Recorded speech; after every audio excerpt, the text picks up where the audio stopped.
Batal bawa calon istri, pria asal Lampung minta maaf mudik cuma bisa bawa biskuit kalengan. Di setiap momen lebaran biasanya para pekerja yang tinggal di luar kota akan pulang ke kampung halaman. Salah satu cerita yang datang dari seorang pemudik di Pelabuhan Bakaheni, Lampung, bernama Eko.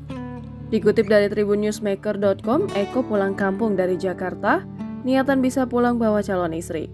Namun sayangnya niat baik tersebut tak tersampaikan. Eko akhirnya hanya bisa membawa biskuit kaleng lantaran gagal membawa pulang calon istri. Momen ini pun dimanfaatkan Eko dengan menuliskan kalimat-kalimat menggelitik. Tak malu, Eko mengungkapkannya lewat tulisan yang diletakkan di belakang sepeda motornya. Selain untuk mengekspresikan kisahnya, tulisan tersebut juga untuk menghibur sesama pemudik.